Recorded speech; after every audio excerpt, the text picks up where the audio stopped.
attacked by an hour on the microphone. Are you uptight? I'm really uptight.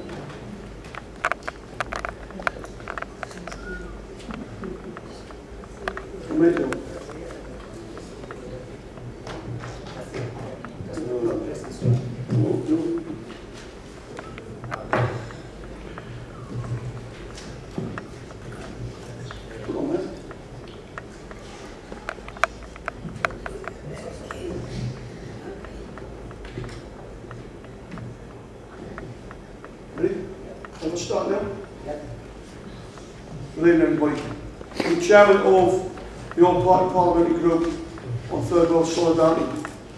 Our basis that we make on a regular basis is we believe that the best way to make our world a safer place to live in, a more peaceful world to live in, a more just world to live in, is by an open dialogue with people, allowing people to come to this place which is, in our view, the mother of parliaments.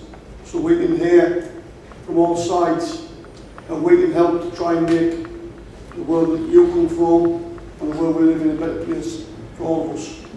It's very much based, these meetings, on respecting each other's views.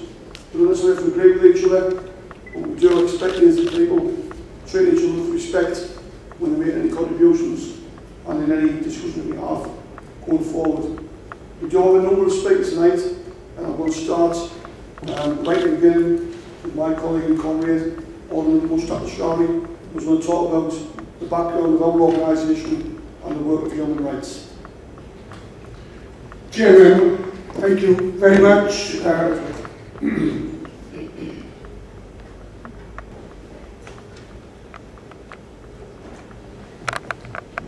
Welcome. Come in. David Russell, Kefale, Alemu, Saundra, Satterlee. Thank you very much, ladies and gentlemen. Good evening. I think on Ethiopia first, and then I'll tell you something about Third World Solidarity. Ethiopia, I was involved in Ethiopia through Saundra Satterlee. You wouldn't say that Saundra is Ethiopian, but she lived in Ethiopia when she was 17. She was born in the USA. When she was 17, she lived for 1 or 2 years in Ethiopia. Saundra and myself started Third World Solidarity 27 years ago with other comrades. The purpose was to make this world where we live in, and you are living in United Kingdom, in Britain, in London and surrounding areas, and all over the world, a better world for our future generations. Because we believe that we live in a very cruel world. It is a very dangerous world. I have just come with my chairman from another meeting in the other building, and we are going to go back after 1 hour, and I hope you will excuse us. And that meeting is on Pakistan. Today, we are living in a world where we are divided. There are countries which are totally unsafe. You travel there, your foreign office in Britain, America, everywhere will say, don't travel. That part of the world is not where we will recommend our citizens to travel. But there are millions and also billions of people living in that world. So we want to work with those communities which are represented here, whether it is Pakistan, Afghanistan, Iraq, Ethiopia, Eritrea, or Somalia, or another country in the world. Because there are human beings who are living there. The blood of those human beings is as red as it is mine or yours or another person. So I think it is very important that in this mother of democracy we work together. And that was the reason when Kefale came into the fold of Third World Solidarity, and he represents East Africa in Third World Solidarity, he leads it. And I think we will have another speaker. He is not arrived yet, but I am expecting him to come here. Kefale Ebra, who was one of the Ethiopian President of Supreme Court. He resigned on the basis of human rights. When we, Dave and myself, with other friends who are working on human rights, including Amnesty International, Human Rights Watch, went and saw the Minister in the United Kingdom on the issues of human rights a few months back. And we were approached by the Ethiopian ambassador of the time that we would like to invite you to come to Ethiopia. and we are yet thinking of going there, and we might do it, but we need your input into it. And I think through Kefale it will be wonderful if we can know more about the issues of human rights wherever they are. Also, there is a lot of reports. There are people from Ethiopia living in Kenya, Trevor Truman, who can't be with us today, but I think in future meeting he has promised that he will come. He has visited and made a lot of reports on it. I have been with you few weeks back in front of this parliament when you stood and they've asked a question from the foreign minister that what British government is doing while we are pouring in millions of pounds into Ethiopia. Are we also asking the government to look after the human rights of the people who live in Ethiopia? I think it is very important. My colleague and Hussain, who is also in the other meeting and can't make it, he has extended his apologies. He visited a few months back that part of the world. He visited Sudan and Ethiopia. So it would have been nice if he can come and speak. But I'm speaking on behalf of him. He said that there are issues and we are taking it because Hussain of Newton is a part of this British government. He is part of Liberal Democrat, which is part of the government, coalition government in the United Kingdom. And they are also very serious on human rights. They have got many lords, many MPs in the government who are very concerned about the human rights of people in Ethiopia and other part of the world. Third World Solidarity was started 27 years ago, and the main purpose was to bring people together. And I'm very pleased that so many people have turned up. This is our third meeting on Ethiopia in House of Parliament. I think first was on 16th of June 2009. Second was in another building, and I know that some of the faces I can recognize. You were there when Ms. Gomes, MEP from Portugal, came, who was the election monitor in 2005 election. And she clearly said that in Ethiopia there was rigging. There was a very partial election. It was a very badly manipulated. So we remember her speech, and this is the third. But we want you to become more involved in the parliament because, as David said, this is your parliament. You live in this country, you have a vote, you go to your MP, you speak to your MP, you write to your lord, and you also can exercise your right through councillors and other people who are on the ground and working with you. I think with that, can I once again welcome you all, and we will work together. Because my knowledge, I'm aiming to visit Ethiopia. I've met many Ethiopians living in this country through Kefale and other friends. Aramis is sitting somewhere here, yes, and others in Kilburn, where you have a center. But I don't have, in reality, the knowledge of the people, how they are victimized in Ethiopia. So let's work together to make Ethiopia more peaceful, more prosperous, and your role as a diaspora of Ethiopian background is very important because your knowledge in this country, you can transfer it back.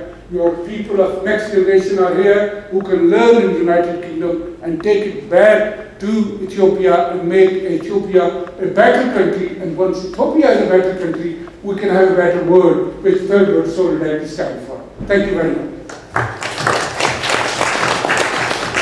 Thank you very much, Mushtaq. I'm now going to introduce Saundra Satterlee. As Mushtaq said, Saundra is one of the co-founders of Third World Solidarity, which is a member of the executive committee. Saundra, do you want to come up where you was waiting for? Yes. And I will give you this as well.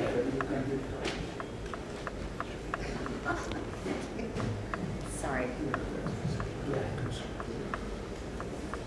May I stand? Is that all right? Okay, thank you very much. First off, Ian Stellard, who spoke at the first meeting that we convened as Third World Solidarity in the House of Commons in this very room,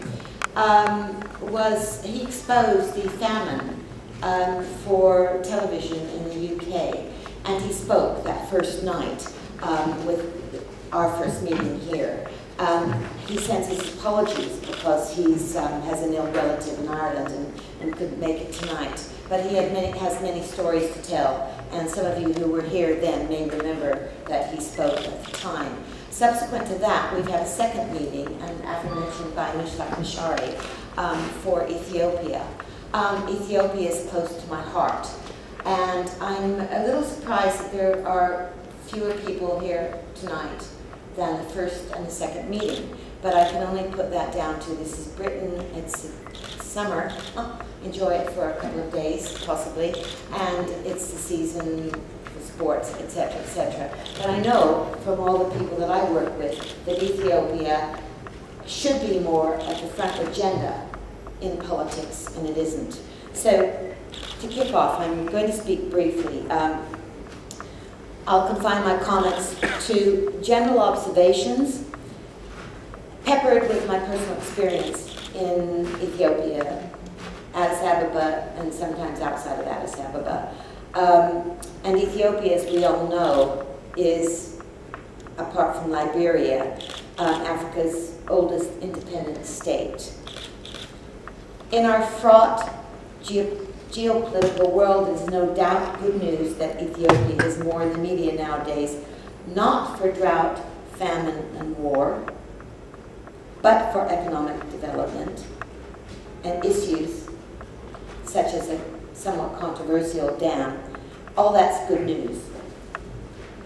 Positive news is typically economic these days, as reported, for example, in The Economist. They recently talked about GDP, and for some while talked about new upstart companies in Addis Ababa. Also in the news, we've seen press coverage about sports, Olympian legends. This, however, is often at the expense of a different story. More specifically, on the level of human rights. For example, the government's sale of agricultural land to foreign companies for a fraction of its worth, and the resulting forceful displacements of the people who owned the land, and therefore taking away, robbing them of their very livelihoods.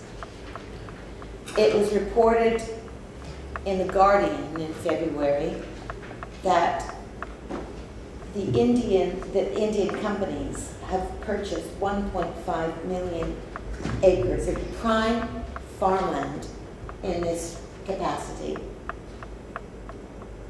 Or there's the ongoing imprisonment of journalists. Human Rights Watch has reported extensively on this issue. Those who criticize the regime. Or there is the ongoing repression of opposition parties. And of course, those people who champion human rights are often incarcerated, etc. When it comes to human rights and the record of the present government, there is little good to talk about. Ethiopia is one of the poorest nations on earth and is recipient to vast sums of foreign development aid, especially from the United States, which in part has in the past been related, and little known today what the relationship is, to a trade-off for military presence in the Horn of Africa, in Somalia more particularly. 2/3 of the Ethiopian people are illiterate after all that's happened. Not a lot has changed since I lived in Addis Ababa as a teenager in the late 1960s. It is true that Haile Selassie, who was in power at the time, created Haile Selassie University, where he drew his teaching staff from long-established university departments in first-world nations. For example, when I registered on a part-time basis at the university, I was taught sociology by a Belgian professor. The Belgians were running the sociology department. I just add parenthetically that this prompted me ultimately to go to the London School of Economics to study social sciences prior to becoming a journalist. But in addition to that, whilst I was at Haile Selassie University, I learned about Sir Gawain and the Green Knight from an Oxford Dawn. Once again, credit where credit is due about Haile Selassie University. Lest we forget, Haile Selassie participated in the creation of the Organization of African Unity, now the African Union. I remember visiting the new building in the 1960s, which at the time symbolized a new era of African independence and self-reliance. Despite certain levels of innovation and what I saw as an enlightenment by Haile Selassie, he nevertheless, lest we forget, was at the helm of a feudal state. Mengistu's overthrow of Selassie in 1974 was followed by Mengistu's well-documented iron-fisted military junta, which was ousted in 1991. I'm sure all of you, forgive me if I'm repeating things that this audience knows so well. Despite a new constitution, however, and it's worth reminding ourselves in 1994, and the promise of multi-party elections, the coalition did little in the way of fulfilling its promises for a more democratic state. As an old US saying states, and comes to mind for me, my way or the highway. And this seems to me quite apt for the rule of government of Meles. And basically, despite being one of the US's closest allies in Africa, Mr. Meles repeatedly jailed dissidents and journalists, intimidated opponents and their supporters to win one-sided elections, and oversaw brutal campaigns in areas of the country where the Ethiopian military, according to the New York Times, which, as you know, we all know, is not a left-wing publication in any respect, said, raped and killed many civilians. After 20 years in power, in 2012, Meles Zenawi died. Following his death, the then U.S. Secretary of State Hillary Clinton praised Meles, and I quote, and I find this shocking, I'm a U.S. citizen, personal commitment, end of quote, to lifting Ethiopia's economy and, quote, his role in promoting peace and security in the region, end of quote. This speaks volumes. Meles' acolyte, Haile Mariam Desalegn, is now in charge. But as Human Rights Watch has reported this year, quote, new leadership seems unlikely to result in tangible human rights reforms. For me personally, I'm sure in this meeting others will pick up the story from here. In closing, I would simply like to say that although I came from a liberal background in the United States, living in Ethiopia was when I first encountered poverty and human suffering that I had hitherto thought impossible in our modern world. In contrast, I was wholly struck with the dignity and the generosity of the Ethiopian peoples. Ethiopia laid the foundations for my future unwavering commitment to and hope for a world in which there would be a more equal distribution of wealth and a world where peace, justice, and respect for human rights would prevail, which we stand for at the All-Party Parliamentary Group for Third World Solidarity.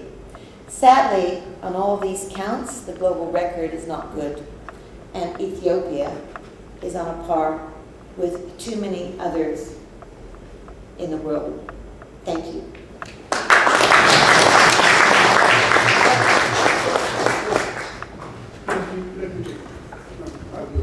More to what's worth. True. Thank you. speak to us and give us background information on where we are now. Thank you very much, Mr. Anderson. Good evening. The 2009 meeting, which was held in this marvelous palace, has created awareness about the hidden crimes committed against the Ethiopian people and successfully exposed the human rights violation in Ethiopia. Today's meeting is the continuation of the last two meetings and will brief us on the past, present, and future of Ethiopia, emphasizing on the present looming crisis. The future of Ethiopia depends upon the Ethiopian people, but needs support and attention by the international community. The country's predicament has been worsened after the end of the Cold War, when the previous military regime abandoned the country without a responsible body at national level. This unfortunate situation created favorable conditions for hostile organizations such as TPLF to carry out their hidden and divisive activities in the name of liberty, ethnic federalism, democracy, and the name of the people of Tigray. The opportunistic pseudo-Marxist-Leninist organization that has immediately camouflaged by privatization and capitalist system is still confusing the international community.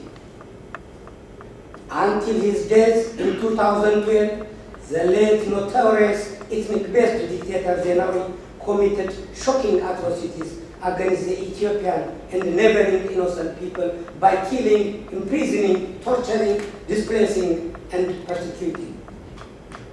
Eritrea, one of the provinces of Ethiopia, has been dismembered without the participation of Ethiopians as well as the Eritrean people.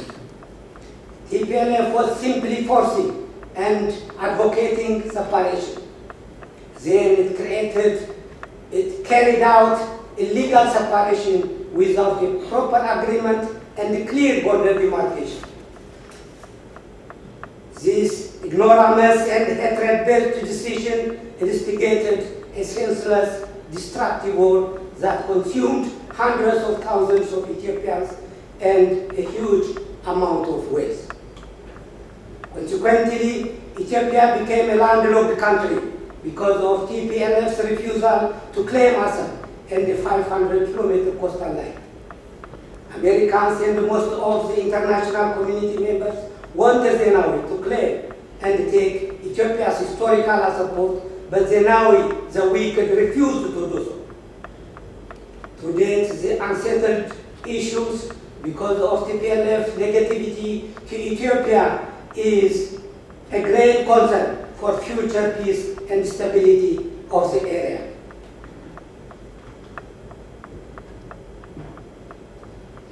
TPLF is once again trying to complicate the issue of Nile as another old and decayed tactics to sabotage and drag the Ethiopian people to another senseless war for its evil survival. According to the regime's own parliamentary report, 2.7 million Amharas have been disappeared. Many believe that these people are killed systematically using epidemic and other contagious diseases. Even after the natural death of its leader, the group consolidated its power and tightened its grip so as to continue its human rights violations against the Afars, Amharas, Anyaks, Oromos, and other innocent ethnic groups.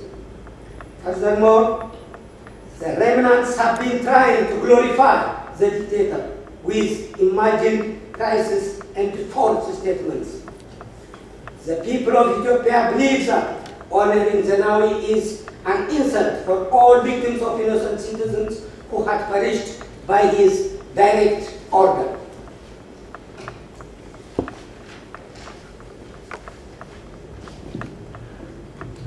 The group has also savagely vandalized and attacked the history of the country, values, religions, regardless of facts, and the country's legal and historic flag. The incumbent has no limit, and its lawlessness reached at a level where it dared to manipulate and erase factors from the current international digital information by accessing important and useful sites such as Wikipedia. Even Professor Gregory Stanton of the International Criminal Court reported that the regime always changes factors by logging into the edit part of this very innovative website.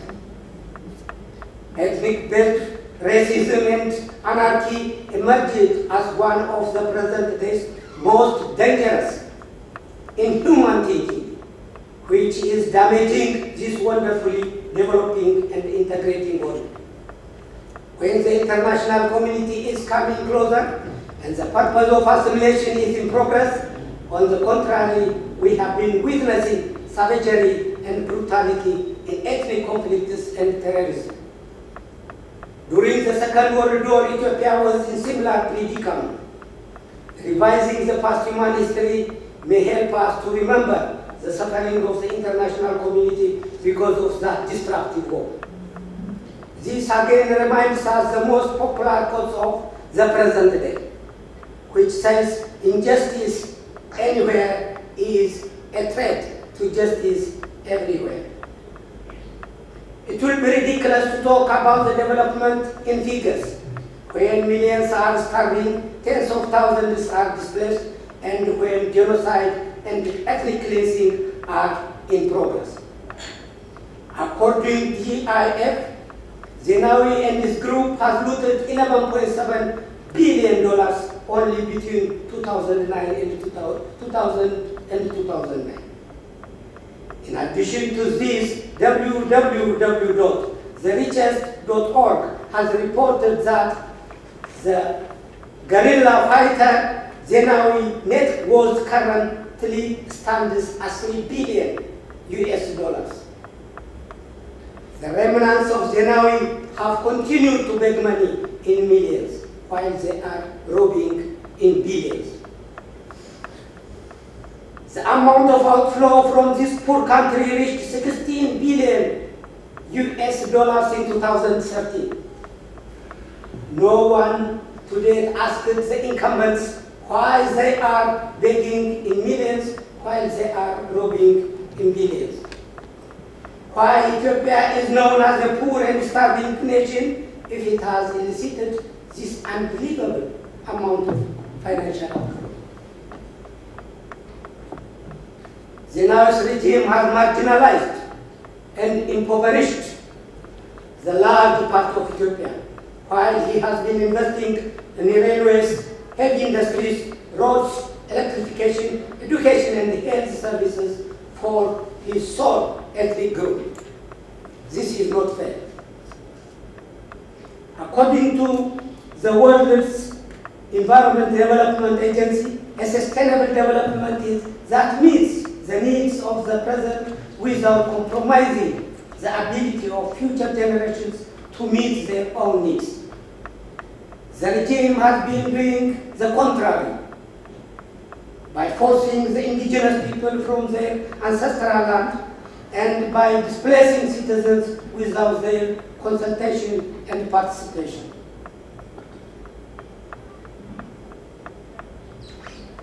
This has encouraged environmental degradation and suffering and compromised the present as well as the interest of the future generations.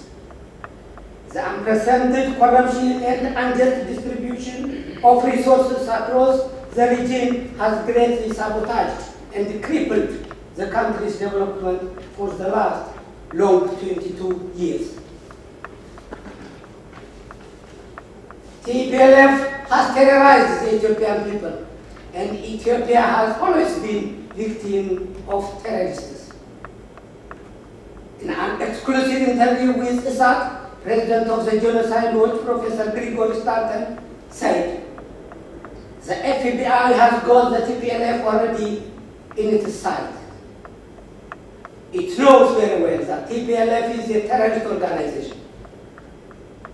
TPLF is an isolated minority ethnic group that cannot defend itself, leave alone to be an ally against terrorists, and therefore it does not give sense to use terrorism as an excuse of keeping the relationship with this criminal group. Abandoning TPLF and maintaining the good relations with the broad, peace-loving and glorious people of Ethiopia is the only reliable alliance that the international community can be benefited. We ask the international community to participate in bringing all perpetrators to the International Criminal Court or to facilitate the process inside the country. On behalf of Ethiopians and Ethiopian British citizens of Ethiopian descent, I thank the British government for protecting us and for helping us to be the voice of our voiceless people. We thank the Third World Solidarity and the all-party parliamentary group.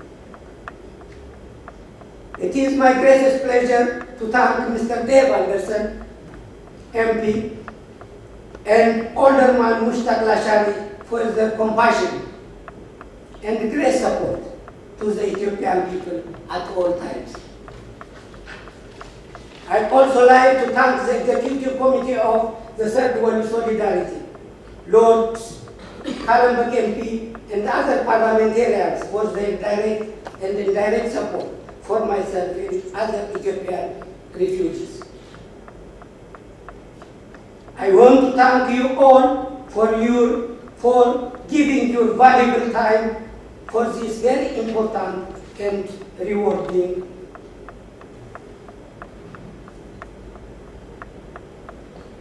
humanitarian issue. My fellow Ethiopians and British citizens of Ethiopian descent and all refugees in diaspora, we have foiled the divisive propaganda of TPLF and once again confirms that our unshakable unity and resilience is in progress. We'll continue our just struggle to end the backward divisive system until we attain genuine development, peace, justice, and stability. We are strong and confident because we have both the moral and legal rights. Thank you very much.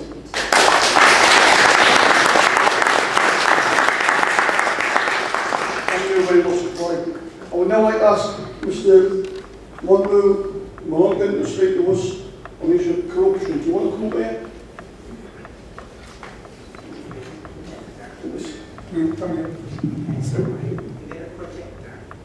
No, unfortunately not. You have to. Saundra.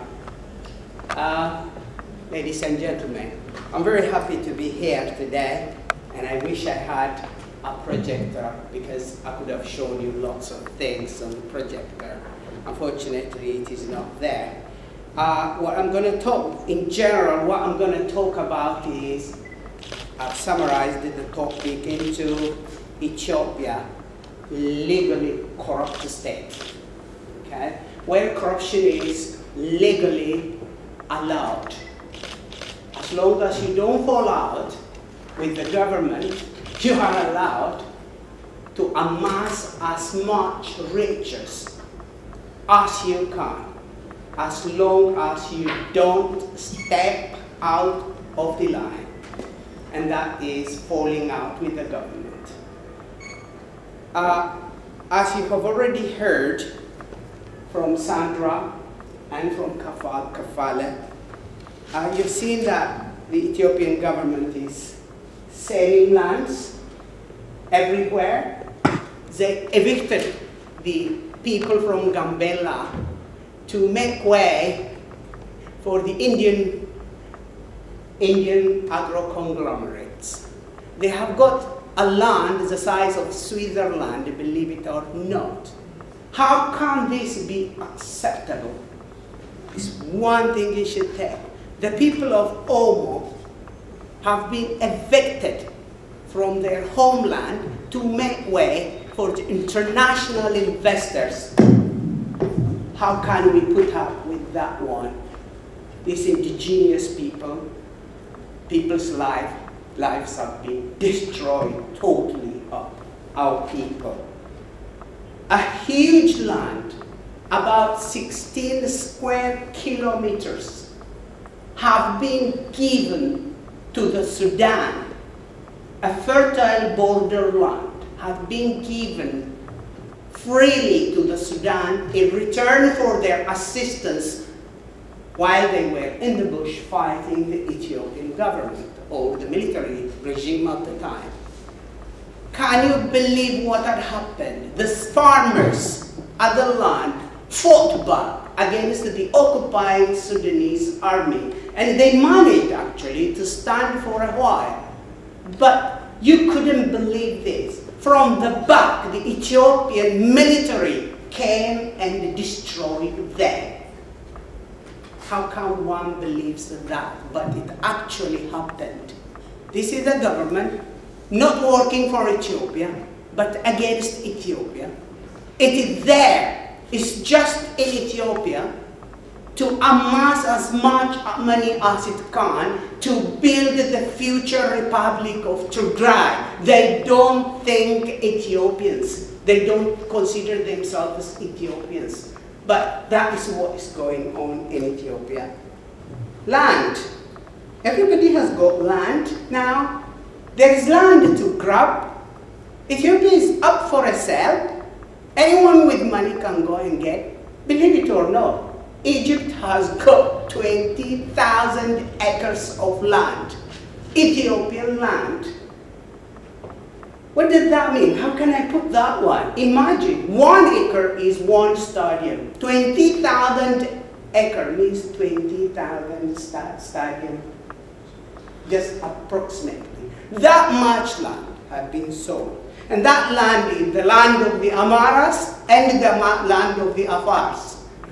And Amharas who have been living elsewhere, like within Gojam, for example, a Gojam province, they have been evicted from Gojam to Gojam because the people at the border are not Gojamis.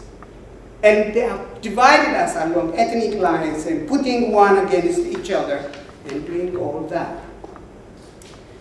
Ethiopia is not really that desperate. We have got natural resources. We have got rivers. No one in Africa has got rivers as much as Ethiopia. We have got the mighty Blue Nile. 3/4 of that river, 3 out of 7 that passes the Nile Delta comes from the Ethiopian highlands. 3/7, only 1/7 comes from, no, not 3/7, sorry, I'm wrong, absolutely. 7/8, that is the fraction. 7/8 of the water that passes through Nile Delta comes from Ethiopian highlands. Only 1/8 of the water that passes there comes from the Victoria or the White Nile. How can we, Ethiopians, could be classified as poor while we are waterbed of Africa? Baro, Ganale, Wabishabele, Awash. You couldn't believe. No one has got as much rivers as we do. And we are the African waterbed. But now and then drought comes and destroys our people. What is wrong with us? Well, the property right now, the entire economy, 50% of it belongs to Endowment Fund for Rehabilitation of Tigray, or in short, effort, the private property of the mafiosi in power, the TPLF. Do you know the meaning of TPLF, Tigray Liberation Front? They have not changed their name, although they are government in Ethiopia. What are they doing? They are just there waiting for the right time to destroy Ethiopia. So that is why we all are here. Ethiopia is now 174th place out of 187, according to the United Nations Development Program Human Rights Development Index. Okay? Examining World Economic Forum Global Competitive Report, we find ourselves 118 out of 133 countries. Bottom there. Bottom there. Transparency and International gives 33 points at Corruption Perception Index. That really, really surprised me. Giving Ethiopia 33 out of 90 is something. Something. That means these people don't know the regime in power. They don't know them at all. Britain has got 74, with Japan, and United States 73, and the highest is Denmark, Finland, and New Zealand, and Ethiopia got 33. I would have given them only 2, probably. That's what I would give them. We have got natural resources, we have got everything, we have got gold, we have got potassium, we've got not yet exploited oil reserves. We have all that. The gold belongs to effort and Alemu. It belongs to these two people. 50% belongs to TPLF, 25% belongs to Alemu, 12.5% belongs to satellite parties, and the 12.5% belongs to the 90 million Ethiopians to share. Can you believe that? That is a real statistics. Okay, state corruption. May I read Amhara?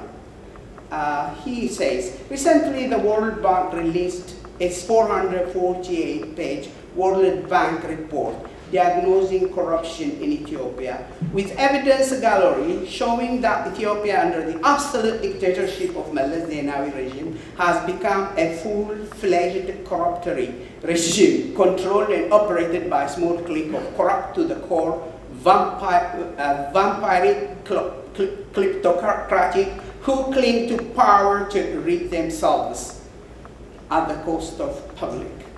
Perhaps the report's findings should not come as surprise to any, since power corrupt and absolute power corrupts absolutely. And that is what he says. He made a lot. Effort has got 66 satellite companies, 66. Oh, I have to tell you, guess what? Effort is a charity organization. And what does that mean? It doesn't pay taxes. And what has it got? 66 major.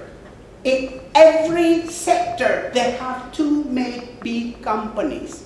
And guess what? Effort enjoys the privilege of 2 things. One, it is a private company, but enjoys public companies privilege. No taxes, nothing, but all the money goes into the pocket of the officials of the TPLF. That is how it is. I have got lists of all the 66 companies. Meles Zenawi, who say that Kefale say Meles Zenawi got net worth of 3 billion. What a shame! No, that is wrong, guys and ladies and gentlemen. That is wrong, absolutely wrong. I have got here a check, photocopy of a check signed by Samhal Meles Zenawi, the daughter of Meles Zenawi himself, depositing in one of the New York banks $5 billion. I have got it. I'm going to give you the copy. Don't ask me how it came into our possession, but that is a fact, and that is the check, copy of the check, and I'll give you a copy. That is, how come this little girl you could, if I had, I would have shown you her practicing shooting practice to shoot us on a machine gun. She's training. A little girl training and depositing 5 billion pounds. Do you think Meles Zenawi is worth 3 million? Rubbish. His wife runs the multi-billion conglomerate and sits over the board of those 66 major companies at first. She is the owner. She runs it. She literally runs it. And beside that, she has got her own private one, and that is Mega Publishing. All the publishing works are under her control, and hence she is branded Queen of Mega. Queen of Mega. And guess what, this shameless lady? She came up and told us, out blank, she said that she lived on her husband's 4,000 birr salary. 4,000 birr salary. Who is she fooling, for heaven's sake? Who is she fooling? They have all the money under their control. I don't know where to start. I don't know where to stop in such a 10-minute speech, but it is a government or a regime corrupted to the core. Thank you for listening. Thank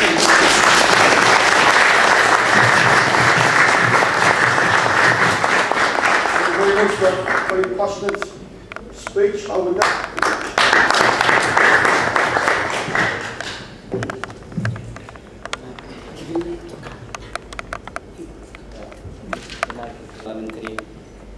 for TWS Solidarity, Mr. Dev Anderson MP, Chairman and Secretary of the TWS Solidarity, Mr. Mushtaq Lasharie and Saundra Satterlee. Thank you for giving me opportunity to share our views on the current warring human rights and civic and democratic situation in Ethiopia. I'm also speaking on behalf of the Civic group in the UK, which also belongs to and joined forces with other political and civic organizations, forming an alliance of the Ethiopian People's Struggle, or Shengo. Of course, the future of Ethiopia is on Ethiopians' hands, but we are here today probably just to submit for the record our views, and also ask our friends here from TWS Solidarity and other Ethiopian friends to influence the misguided policy of the UK government towards Ethiopia. So my I think speech would be more on the increasing absence of the civic and democratic rights in Ethiopia, and the role of UK government, especially the foreign policy and also development, the defeat. So as you all know, and I think Saundra has mentioned, May 1991, the London Conference led to the assumption of power by the ethnic-based movement of the so-called EPRDF, which is headed by TPLF. Following that, we had the two meetings here, following especially the 2005 election, where at least 200 people were gunned down, and some 30 to 50,000 have been incarcerated in different prisons and camps. Ethiopians were appalled to see the former dictator Meles Zenawi shaking hands with the warlord leaders at the Gleneagles, barely weeks after he gave a direct order to the force responsible to the massacre. And some of us have traveled to Gleneagles to protest. The British government was also accused for the training and assistance provided to the brutal force, which used vehicles given by the UK to perpetrate some of the crimes committed during the protest against the vote rigging completed by the regime.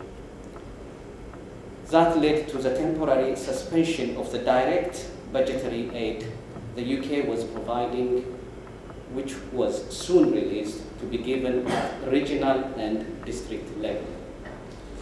for anyone who understands the nature of the repressive regime, it's easy to understand that it would not make much difference for the aid given to be manipulated by the regime's apparatus through the existing communist-like structure, whether it is given directly as a budgetary support or whether it is given to the regimes.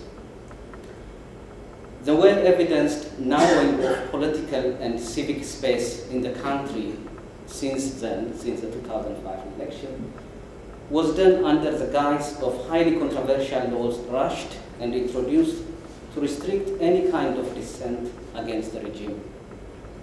The current virtual lack of freedom of speech and dissemination of information imposed on journalists and publishers of newspapers was imposed under the new media law. The charity and civil society law puts restriction on the existence of independent civic activities, particularly on those advocating on human rights, women and children rights. The latest and main reason for the lack of human and democratic freedom that led to the dampening or down of any kind of dissent by opposing groups or individuals is attributed to the notorious anti-terrorism law. The role of the UK in continuing to support a minority ethnicist regime that is ruling for the last 22 years by sheer brute force, because, as you know, there were elections and all of the elections were outright farcical, especially those held in 2005 and the result of the 2010 election, which was 99.6% of the vote went to the APPG.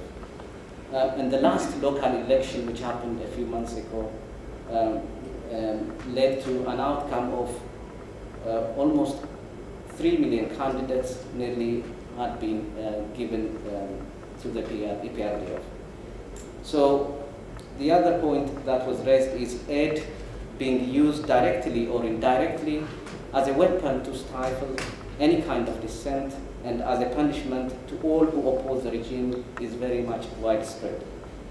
Although there is no direct budgetary support, the regime is controlling all spheres of lives up to a cell level, as you know, 1 to 5, by recruiting its cadres in the projects funded by the aid money.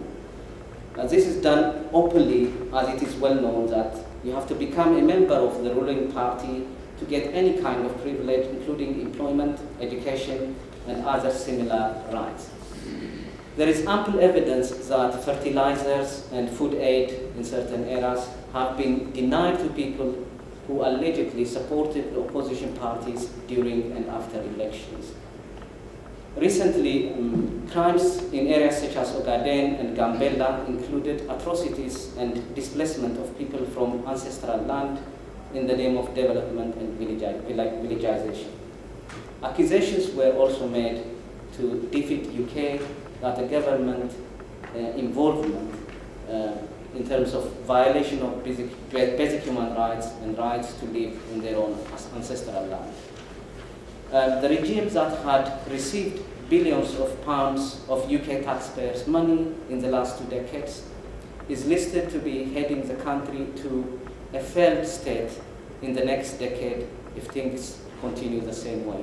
This is a recently released US intelligence unit report that is putting Ethiopia in one of the 15 countries that would be failing within the next 10 to 15 years.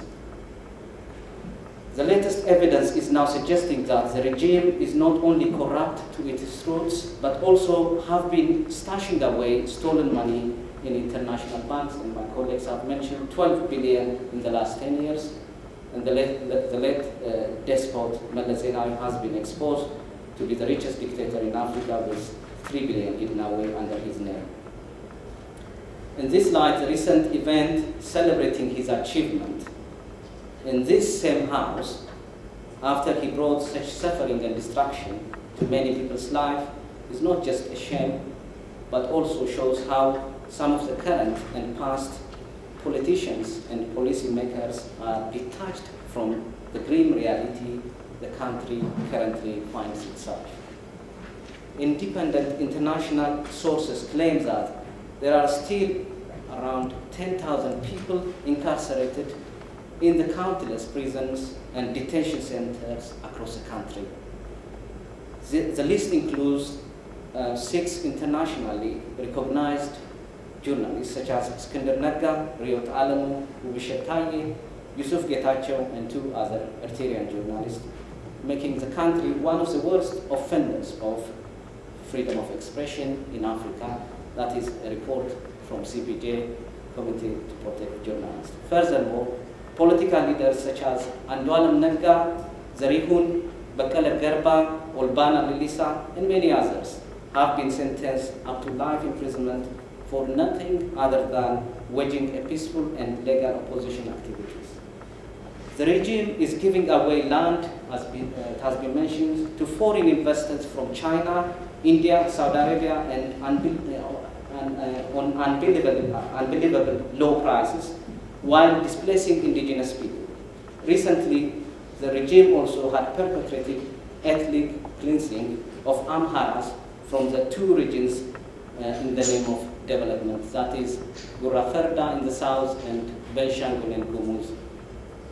Although the regime had admitted the crime committed and claims to bringing to justice some of the perpetrators, intelligence received from the victims suggests that they are still being displaced and being targeted to harassment and intimidation.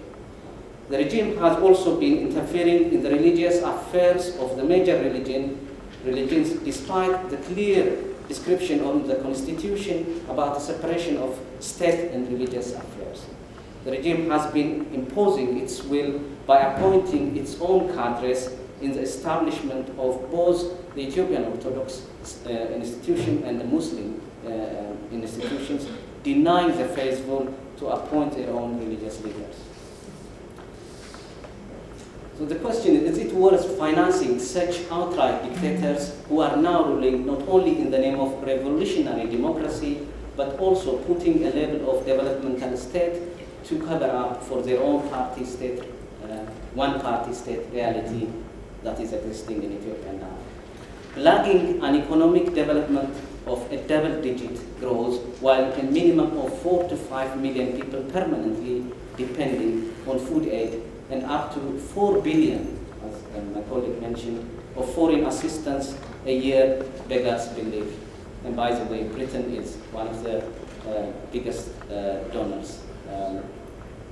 Currently, in this year, Britain is donating 400 million pounds to the regime.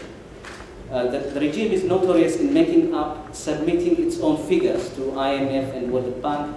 It's well known that the ruling clique controls not only the politics, but as my colleague mentioned, also the major economic sectors are owned by their satellite organizations, who have undoubtedly enriched a few privileged members and their circuits, but the vast majority can't even have 2 or 3 meals a day due to low income and high inflation level that reached up to 40 to 50% at some point. The regime, whose major lifeline are the UK and a few other Western countries, wouldn't have survived and perpetrated such heinous crimes on the people if it wasn't for the short-sighted and unethical policies of successive UK governments following. Furthermore, these policies haven't taken into consideration how the regime's alienation of the population could serve as a fertile ground by some extreme and radical groups to use the situation to promote their views and agenda, which would eventually destabilize not only the country, but the entire region, putting at risk the interests of this country as well. Such a crisis, which there is ample signs that is brewing underneath, if erupted, would be extremely difficult to contain, as unlike neighboring countries of Ethiopia, because Ethiopia is a home for more than 90 million people now, from more than 80 ethnic backgrounds and mixed religious heritage. Currently, people are at the edge of their tether. Patience and time are running out. It is a matter of when, rather than if, that they would rise up and revolt against their oppressors. And when that happens, it will be very difficult to predict the consequences, not only to the country and the regime, but also internationally affecting the interests of UK as well. The time to act for those who are far-sighted and responsible leaders and policymakers is now. Otherwise, it may be too little too late to prevent a similar tragic destructions recently witnessed after the collapse of some of the despotic regimes in the North Africa and the Middle East. The UK should review its current foreign policy and developmental aid towards Ethiopia. Humanitarian aid should always be available, but the UK Parliament and government should cautiously review the use of taxpayers' money for the developmental aid purpose in Ethiopia, which is currently misused by repressive and corrupt regime. Aid should be tied up with tangible evidence in respect of human and democratic rights. The usual rhetoric response that there is a tight system to monitor the proper use of the aid provided has been time and again proven to be full of loopholes.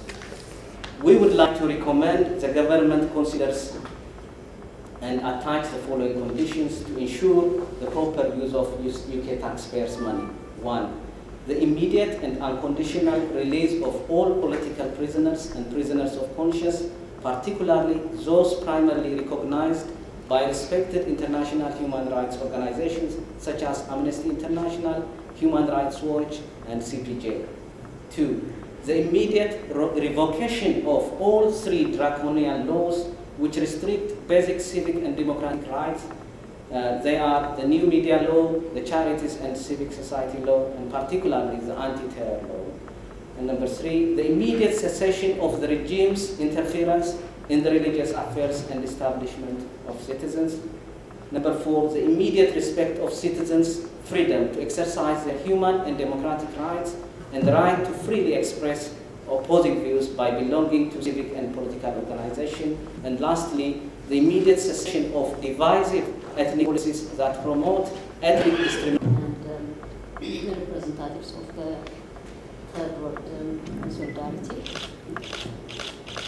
ladies and gentlemen, fellow citizens. First of all, I would like to thank Mr. Dave Anderson for this opportunity and organizing this meeting to discuss the dire situation of the Ethiopian people and the Ethiopian cause. As you heard, the main issues for the purpose of today's discussion has already well covered and delivered by my fellow speakers before me. So my presentation will be brief and focused on the aspect of international law as follows.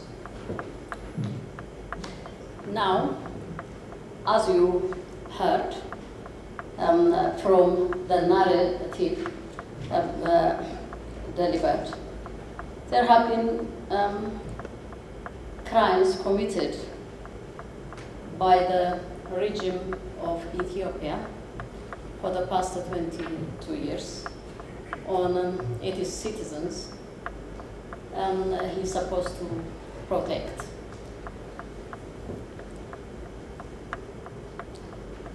The crimes, as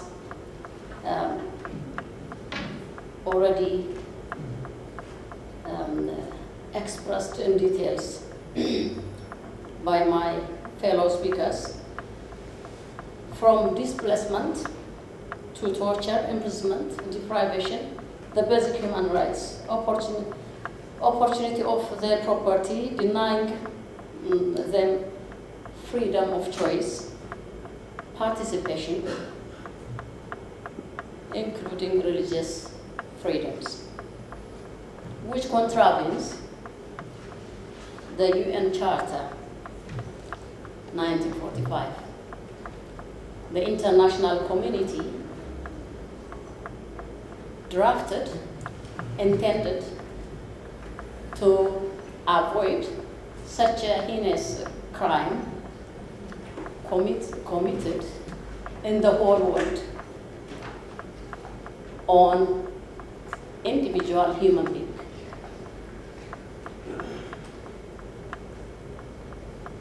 It is to maintain world peace and security. The purpose of drafting and adopting, ratifying the United Nations Charter after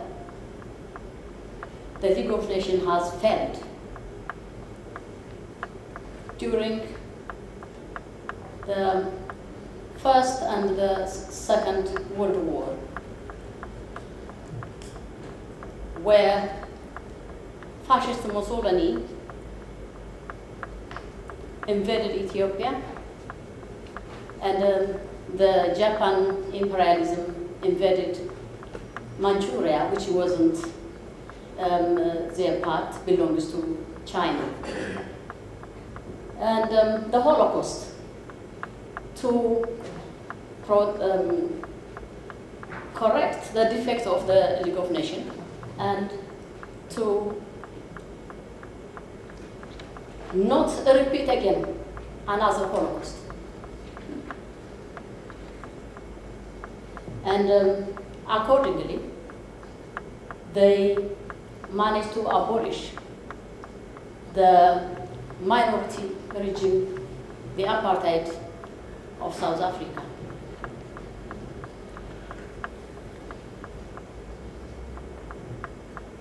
But the international community again failed Rwanda, Bosnia, now Ethiopia and Syria. Yes.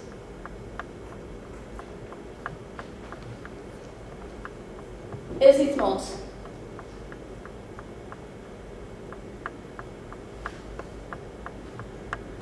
in the interest of the international community as a whole to act swiftly, immediately, to stop, to end this state-sponsored systematic terrorism, killing, torture, genocide, ethnic cleansing, in contravention of the 1948, the Prevention of Genocide Convention, which Ethiopia ratifies. Most of the conventions, including the Covenant on Civil and Political Rights and Economics, Social and Cultural Rights, Universal Declaration, 1948, on Human Rights. You name it. It is in this region's constitution, which he drafted and adopted enacted in 1994. Before then, long before then, predecessors to this region, Emperor Haile Selassie and Mengistu, they adopt international conventions because it was important, very important for Ethiopia to adopt those conventions,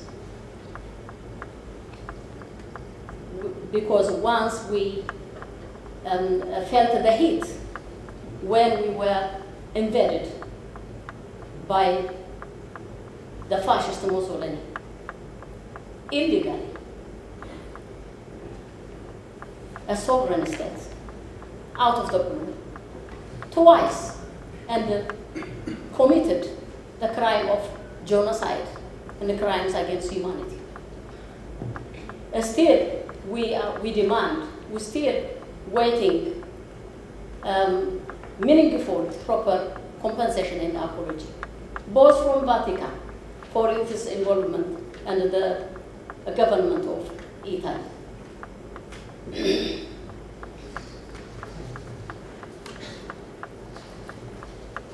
I would like to touch just the 1994, the Regional Constitution, Article 9.2, Article 25, Article 35.3, to mention a few. These were adopted, ratified, adopted by those in its international treaties, in its constitution. Yet, he doesn't even respect his own constitution, showing of boasting about that he is behind all kind of human rights.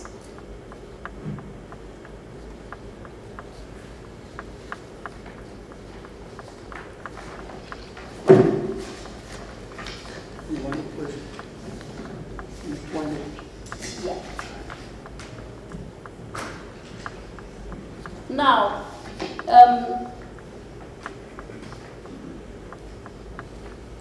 today the purpose of this discussion and the meeting is really to urge the international community, especially the United States and the UK government, for their involvement, to rethink again in order to stop this state-sponsored terrorism against Ethiopian people. Because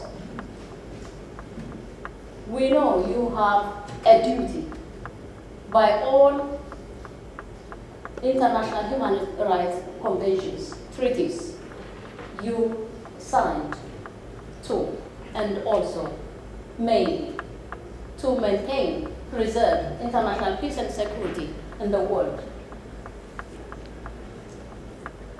You are the main actors when the United Nations Charter was drafted.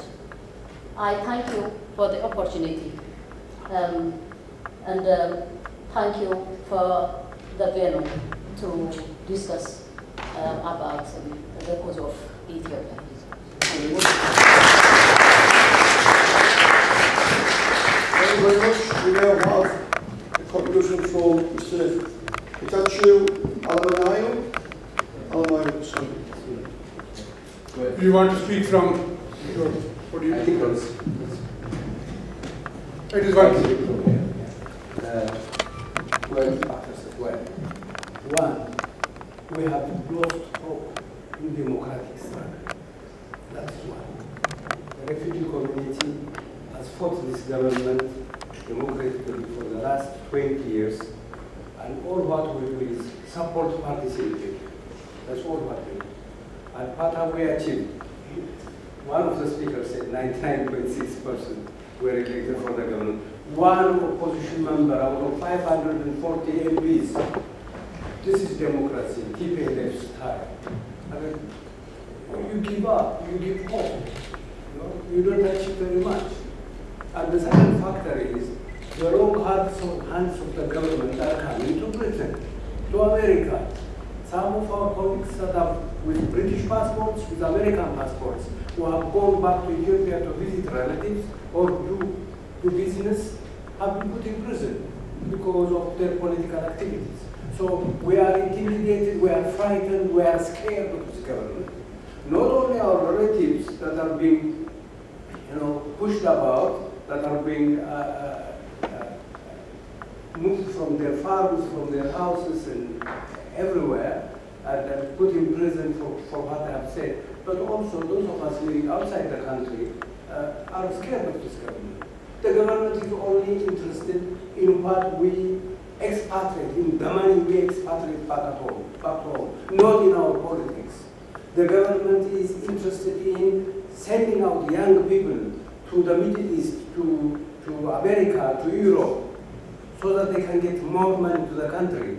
They want hard currency. That's what they want to do. They don't want our politics.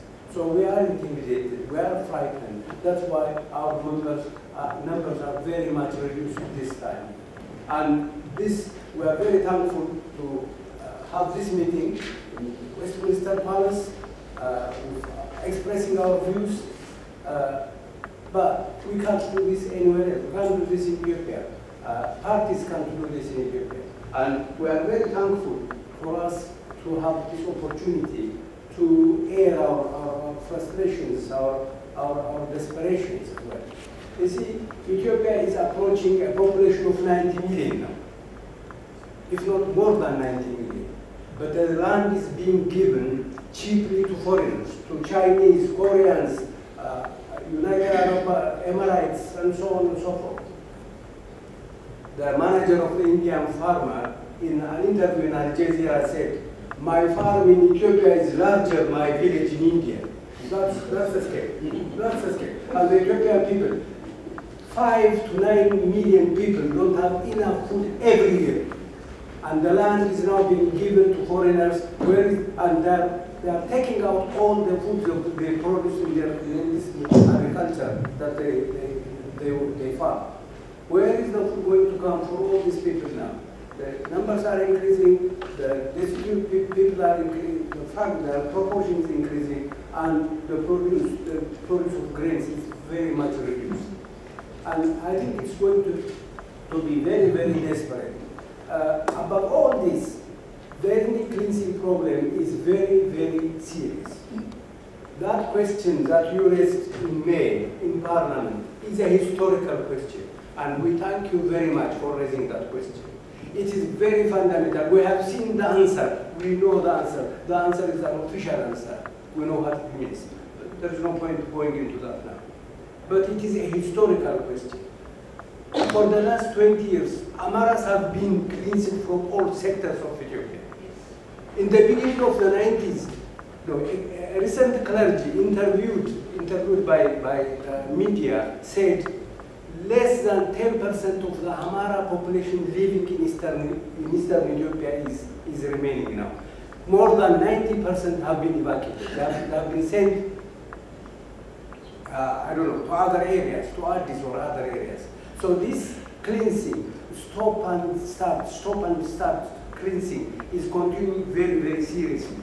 And what happened in Wolaga in the 90s is also another serious indication, where 150 to 200 people were thrown into ravines. About 30 of them are Oromos. Because their sisters are Amharas, they were also thrown into the ravines. That is very serious. And this scar is not going to go away. You see? Then we have, that's all the Wolaga ethnic cleansing. Then we have the recent ones, the Benishangul and Gums, and the Benchi Maji zone. All these ethnic cleansing is going on. It is really very important that this ethnic cleansing is understood by the West, because the government is doing what it does because it has the support of the West. Irrespective of what the Foreign Office, the reply we get from the Foreign Office, I say this, the government is doing what it does because it has the support of the West. Look at the aid money that the government is receiving. So it's going on doing whatever it's doing. I'll just read one line. I'll just read one line from what the crisis group report, recent crisis group report said. Donors must convince Ethiopia to improve current standards of governance and promote democratic reform, or risk future waves of violence and new destabilization in the Horn of Africa. You get another Somalia in the Horn of Africa. Sudan is gone. Ethiopia will follow. Somalia is already gone. I know all this politics of bringing back Somalia has a long way to go. And you have the whole region being destabilized, and it will be a bastion for Islamic fundamentalists out there. So that's what's going to happen. And the question that you raised in Parliament about explanations is so important that it has got to be pursued, it has got to be followed if some sense is going to prevail and draw some stabilization into that area, and also change for the Ethiopian government or regime to change its ways of doing its politics. But thank you very much for giving us this opportunity. I'm very much delighted. I hope most of my friends here are also very delighted with the opportunity you have given us to hear our views. Thank you.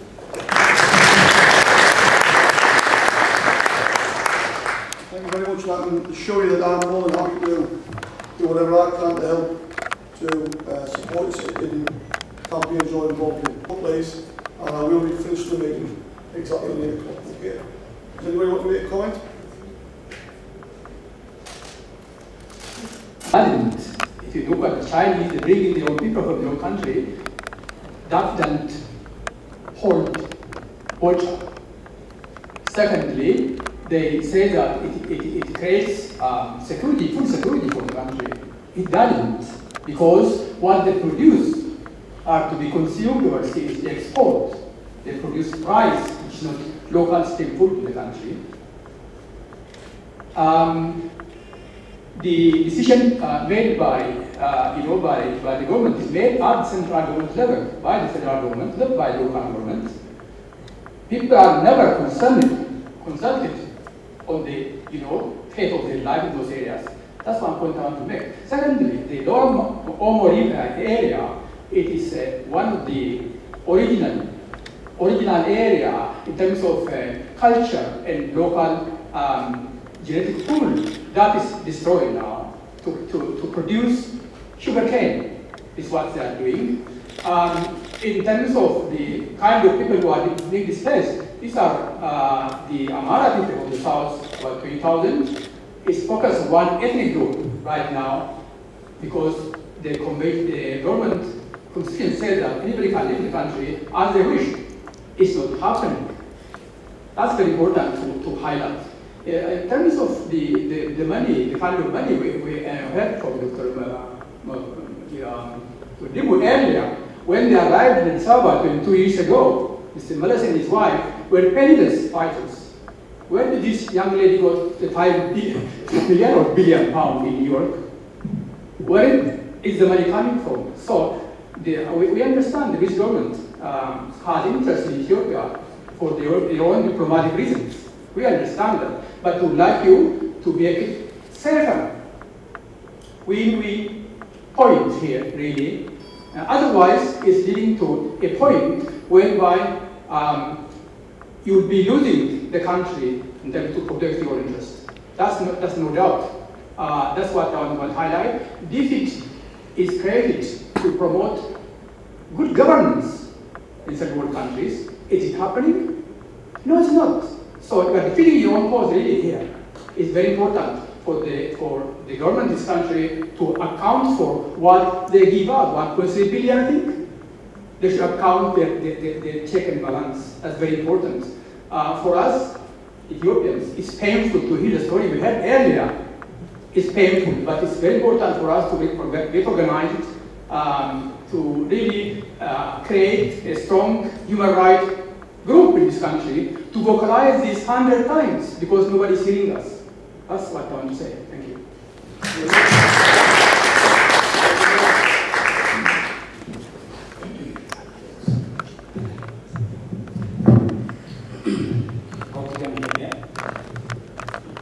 Okay, first of all, I would like to say thank you very much for providing this opportunity.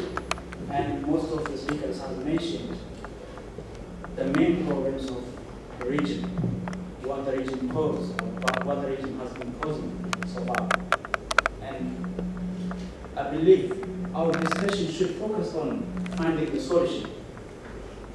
And the main problem in Ethiopia is, I believe there are two main problems. One, the 1994 Constitution. Okay, all parties and members and stakeholders didn't agree or doesn't agree on that agreement, on that constitution. So there should be a discussion on that area. Secondly, the 1960s and 70s revolutionary generation, they've got the same political ideology, but they failed to come up with some sort of consensus. And I urge the United Kingdom and other stakeholders to push for national consensus so that we can start the democratization process. Without strong and fair institution, it is impossible to have democracy. So, first, we should have some sort of national consensus that may include the constitution and other areas, and then we can start building, the institutions that are prerequisite for democratization process. Without an institution, it is almost impossible to have democracy. The army is serving the party in power, and they're just what we call this Ministry of Justice, and every institutions are serving the party in power. They're not serving the people of Ethiopia.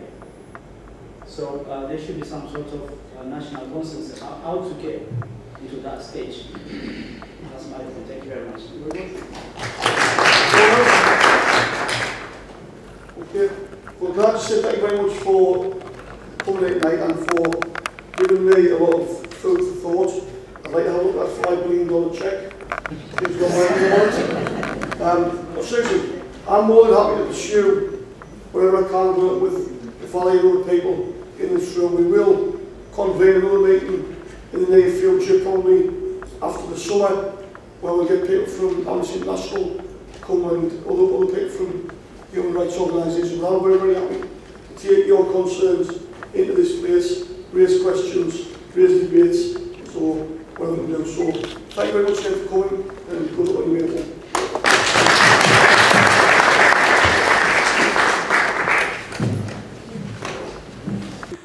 It was the subject of a really fascinating social experiment, one which